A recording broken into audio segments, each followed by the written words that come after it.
And I think a lot of people actually found out about Barstool Sports through that. Because we were ahead of everybody. We were literally reporting things, be like gunfire in the streets in Watertown on a specific street. And like 20 minutes later, the news would report it. It's like we're already on to the next.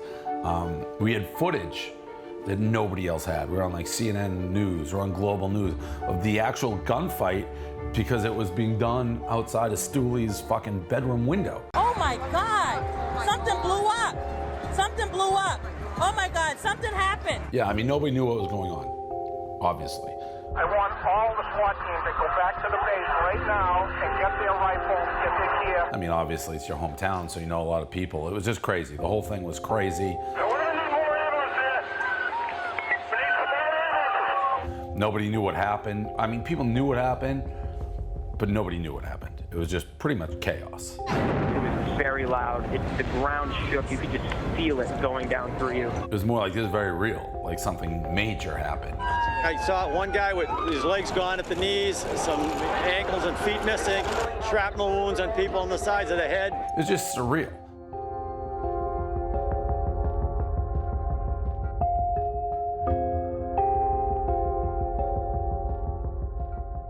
We still do not know who did this or why, and people shouldn't jump to conclusions before we have all the facts. But make no mistake, we will get to the bottom of this, and we will find out who did this, we'll find out why they did this. Well, you started getting more info on it, and obviously it was nuts. Start seeing the footage roll in, start seeing the pictures, and it was just crazy. Something just blew up and... Run! Go! Right now you're looking at live footage at the finish line of the Boston Marathon. There was some sort of explosion. Hey! There's gotta be people hurt up!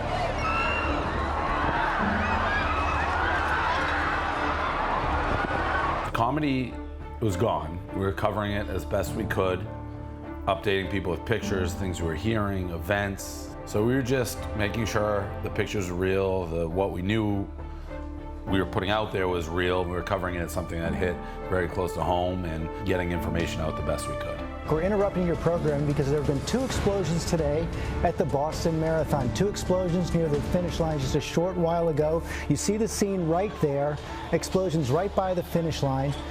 The winners had passed several hours before. Some stragglers were coming by, but several people on the scene are said to be injured in Boston today. Of course, the Boston Marathon, one of the premier sporting events in the country. We were covering it as give information that if you're home you'd want access to, like what's happening, what are the reports, how many people were injured, who did it, all of it.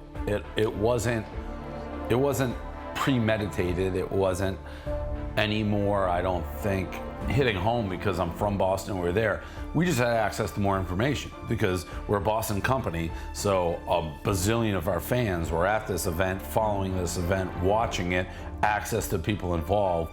So we just were accumulating a ton of information. A guy named Dave Portnoy who runs a site called Barstool. Now Barstool is a site, you can like it, not like it. It makes me laugh pretty much every day because I'm sophomoric in my humor, I suppose.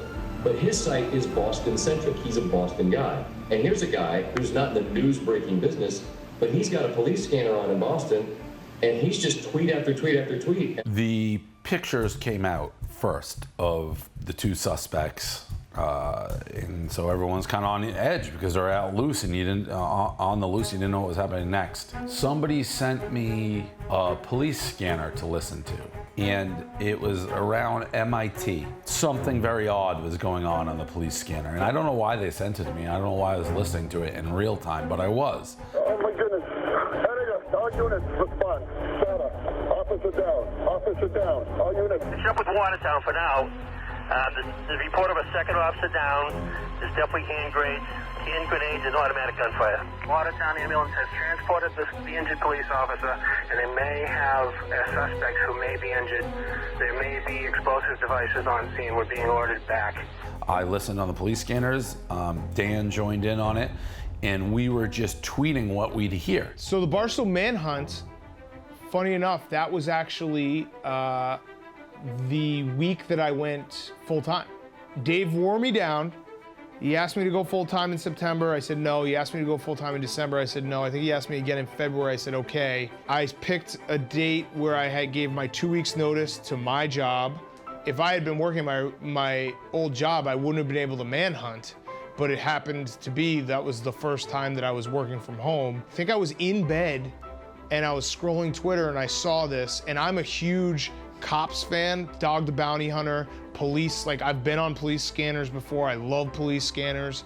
People were sending us scanners to listen to, and I just got up and I listened to the scanner and reported as it went down. I think I gained like 20,000 followers in basically 24 hours, which is a ton for that early of Twitter.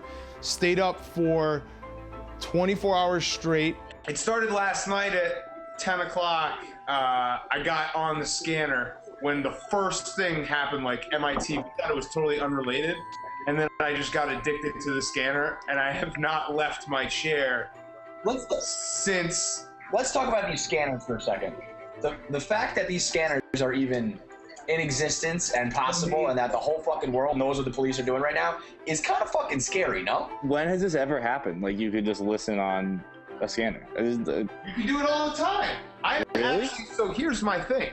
I think I might secretly be addicted to the scanner, and this might be my new thing. Like, I might just be... Secretly? I don't think it's a secret, dude. Scanners now.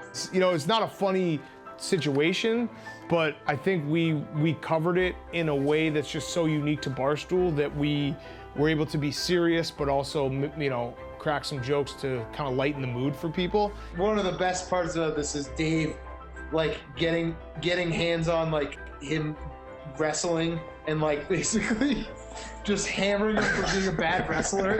Like, hashtagging this kid Gleason who beat him twice in the state tournament or something. That's so perfect. Dave tweets about him like he's a famous person. Is he? No, he just. I should know. Gleason kid beat him in the winners bracket and the losers bracket. Like, it was like, how tough can you be? Gleason beat him twice. And they got a picture of Gleason, and Gleason's like, they're wrestling at like 112 pounds or something. It was ridiculous. Dave had nosebleeds. Who now, admittedly, like we said, he does get them pretty consistently. He does get nosebleeds a lot. But this one, given the circumstances, is probably the scariest of all time. He legitimately looks like he has like AIDS or something. He's like sweating. The nosebleed is one thing, but the hair and the grease and the shiny face, he looks like he's on death's door. It was from the opening seconds of the chase of the two terrorists that I was listening to it. Because we didn't know it was related to the terrorists at all. That's why I don't even know why I was listening to it in the first place. Whatever it was, I listened to on the police scanners the opening seconds of when the brothers were found and being chased with the gunfire in Watertown all the way through the entire manhunt. I mean, all the way through it. I feel like we have them. I just do. All right, big guy. Keep plugging away over there.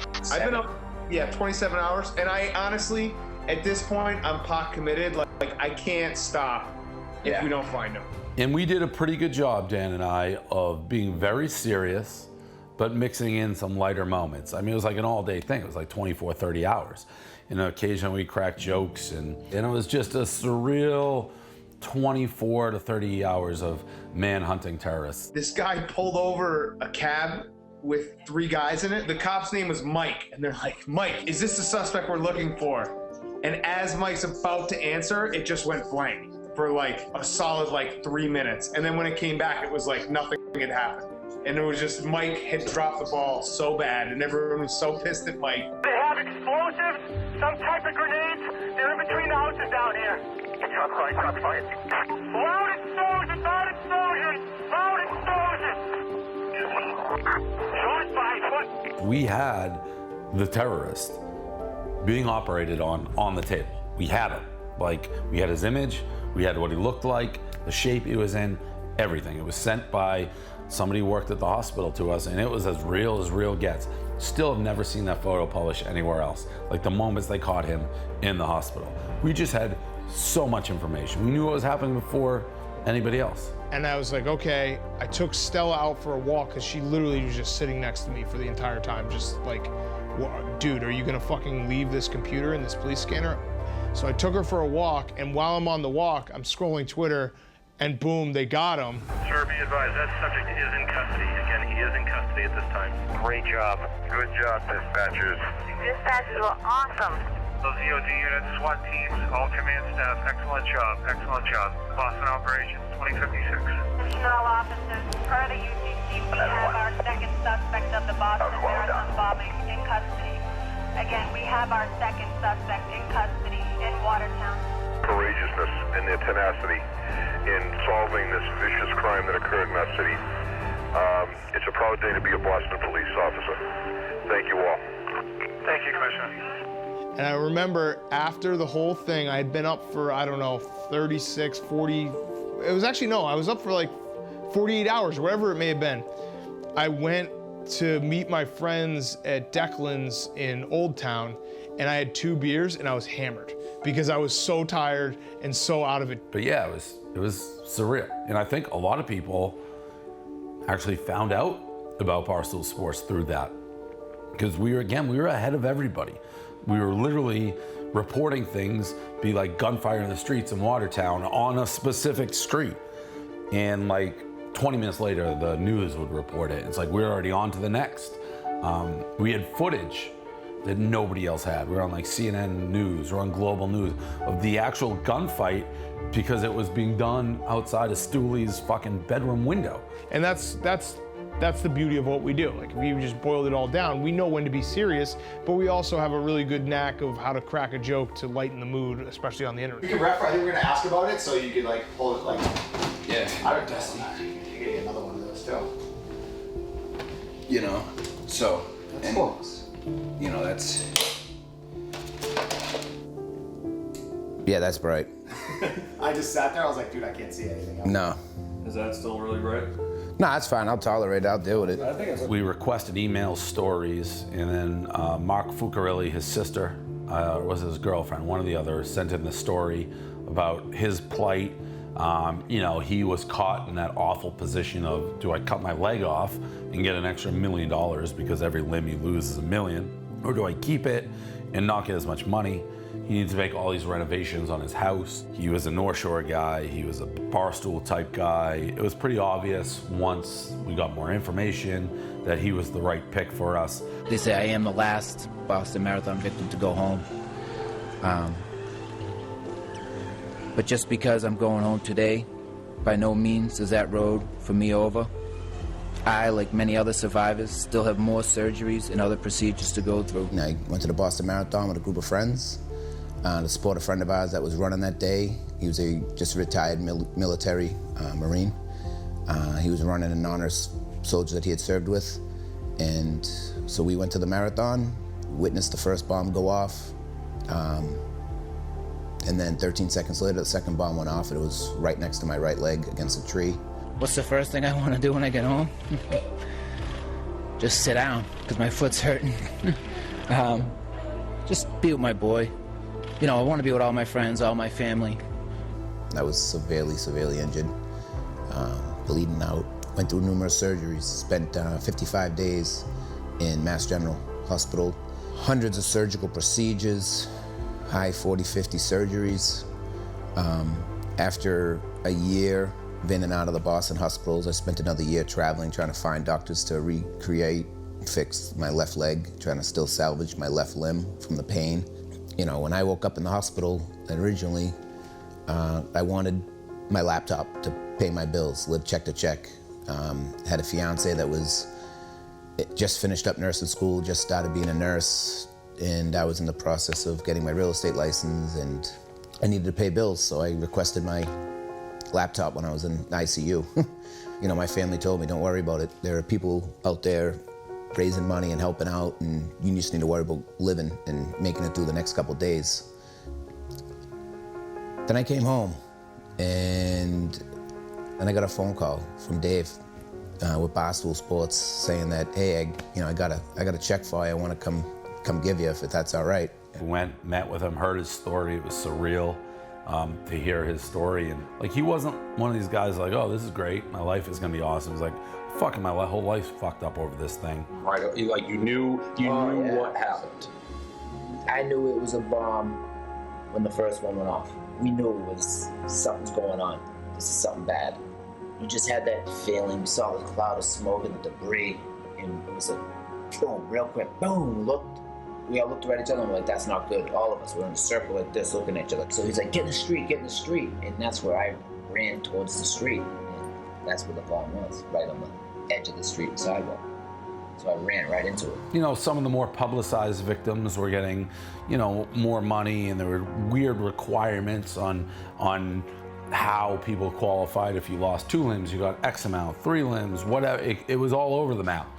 And, you know, it was so central to what we were doing. I thought if we put shirts on sale and donated to one person individually who maybe needed more money or could use more money or wasn't getting it fast enough or somehow didn't qualify correctly for the one fund, we could make a difference at least in one person's life. So we asked for people who were affected to send us emails, stories. We wanted to help somebody we thought was a stoolie, somebody, you know, who would be one of us. So that is how we went about soliciting, you know, recommendations or who really needed help. The firefighter that came to me, and actually he was the first one to put a tourniquet on. He said I handed him my foot. So I had to set up and grab my foot. I don't recall it, but he said I handed it to him, like, bring me to the hospital with us. And the guy goes, that's not gonna help you, put it down. I said to him when he first came to me, I don't wanna die. I have a son and a fiance that I wanna, you know, and I wanna make it back home to. And the guy said, just stick with that. You know, so that the nurse said, stay with that, think about your fiance, Mark, think about your little boy, think about your fiance. And that literally is all I thought about. So we raised the money, $250,000, and presented him the check. Give you the check, and to be honest, this, we did nothing. I mean, we had the website, we had the phone, so it's all, you know, the readers who wanted to do it were looking. I appreciate the readers. It's, you know, hopefully it helps with whatever you were saying. And, you know, are you kidding me? No, that's what we raised. Right? That's right. So that's wow. So the check, I thought it was $2,500, and then next thing you know, it's it's $250,000 check. Oh, Jesus, you know. You know, we were kind of trying to help a guy that fit what our readers would be like. You kind of, you know, you could have been one of us, you could have been me, could have been any of our readers. So it was just trying to find something that guys could make a difference with. That's why they bought the shirts. He said it pretty much came down to the difference of, you know, what people said, what I'd do with the money.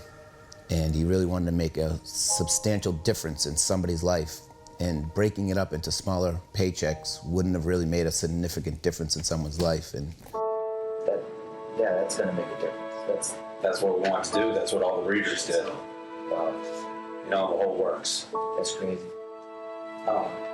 It's like I said, it's as much as I'd love to take credit, it's just all the readers. And again, it's Thank you very much. there's the shit you've been through. It's He was the right guy to give the money to. We helped. He put it towards his new house.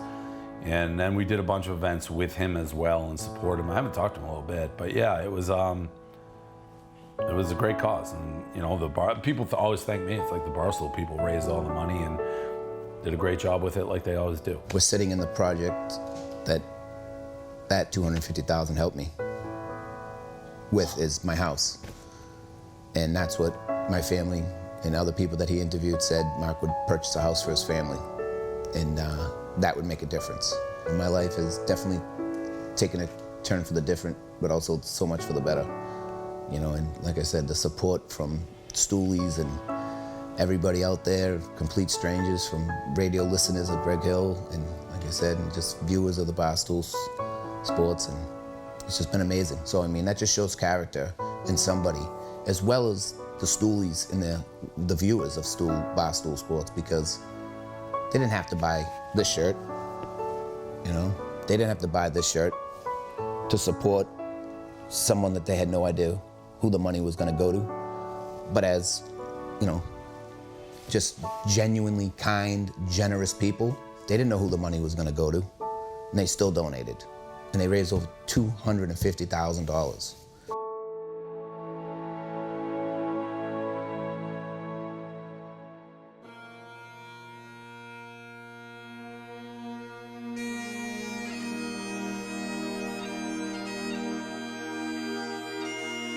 Second suspect in the Boston Marathon bombings in custody, and that's according to the Boston police. So that is certainly good news.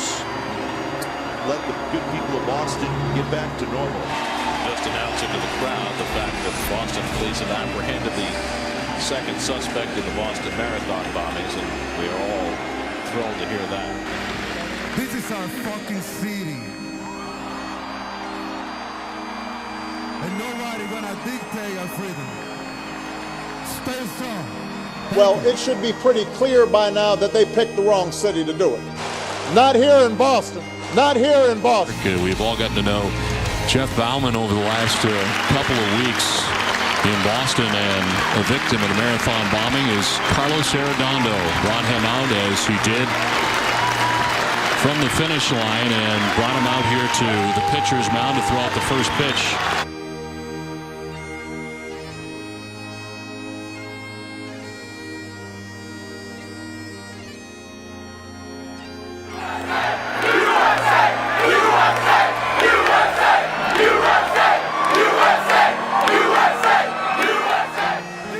Massachusetts invented America. And just as we cannot permit darkness and hate to triumph over our spiritual faith, so we must not permit darkness and hate to triumph over our civic faith. That cannot happen, and it will not.